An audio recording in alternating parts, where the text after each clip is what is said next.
As my Peyton Manning collection seems to have grown over the past couple of years, I thought I would take a moment to show you my top 5 Peyton Manning cards, a 2014 Immaculate Trio. At least as a Broncos fan, you can't help but think of Peyton Manning as being one of the all-time greats.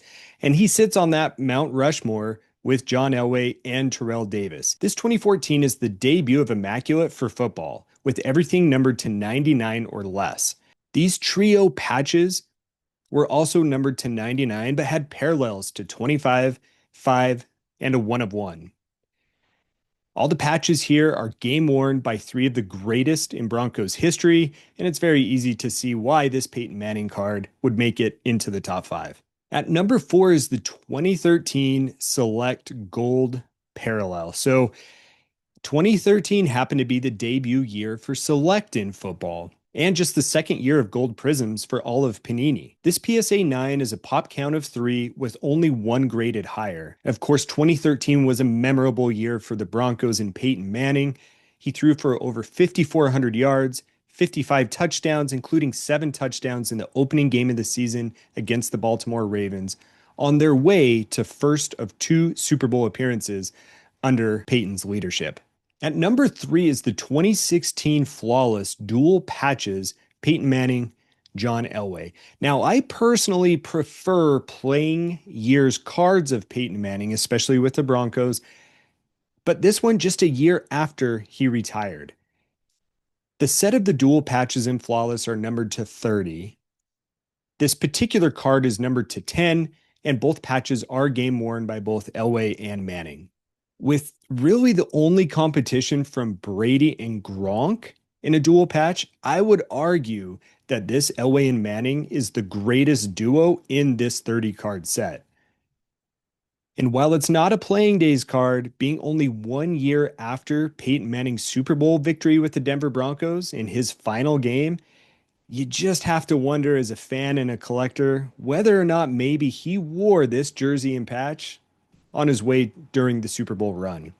At number 2 is the 2012 Prizm Silver PSA 10. 2012 was the first year of Prizm. Silvers then were much more difficult to come by than they are now, and this PSA 10 has a low pop count of just 8. Interestingly, I bought this card raw off of eBay and then graded it myself, but was still fortunate enough to get the PSA 10. 2012 not only marks the first year of Prizm football, but also marks Peyton Manning's first year as a Denver Bronco. Of note, I also own the Prizm Green PSA 10. That one's numbered to just 9 on the pop count, at least. If anyone has any clues on where to pick up a Prizm Gold from 2012, I'm all ears.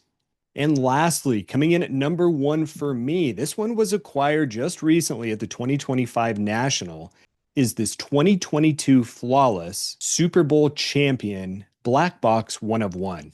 Now, I'm not traditionally a big black box 1 of 1 collector. However, this one checks all the boxes. The beautiful foil, the stamped Super Bowl 50 logo, and of course the photo featuring Peyton Manning in his final game of his career, winning Super Bowl 50. The 1 of 1 stamp on the back, the Panini seal on the mag, and the beautiful signature really make this one hard to argue that it comes in at number 1 in my collection.